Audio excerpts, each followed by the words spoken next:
Qeveria shqiptare synon që deri në vitin 2030 rreth 20% e rrjetit rrugor në vend të përfshihet në skema tarifimi elektronik. Plani është pjesë e strategjisë sektoriale të transportit, e cila parashikon modernizimin e infrastrukturës dhe shërbimeve për qytetarët. Në fokus është zgjerimi i sistemeve inteligjente të transportit, që do të mundësojnë menaxhimin në kohë reale të trafikut, monitorimin e rrugëve dhe informimin e udhëtarëve. Një nga elementet kryesor është dhe vendosja e biletimit digjital në transportin ndërqytetas, si dhe aplikimi i tarifimit elektronik në akset kryesore.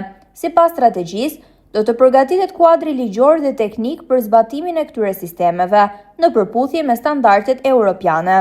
Pilotimi i tarifimit elektronik pritet të nisë në segmentet me trafik më të lartë.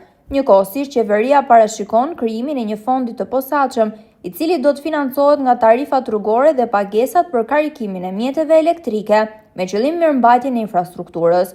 Aktualisht, disa akse janë tashmë me pagesë, si rruga e Kombit, aksi Thuman-Kashar dhe tuneli i Llogaras, për të cilën pritet vendosja e tarifës gjatë sezonit veror. Përveç tarifimit, strategjia synon dhe rritjen e rolit të partneriteteve publike-private dhe koncesioneve në zhvillimin e infrastrukturës, si një mënyrë për të tërhequr investime dhe për të përshpejtuar projektet.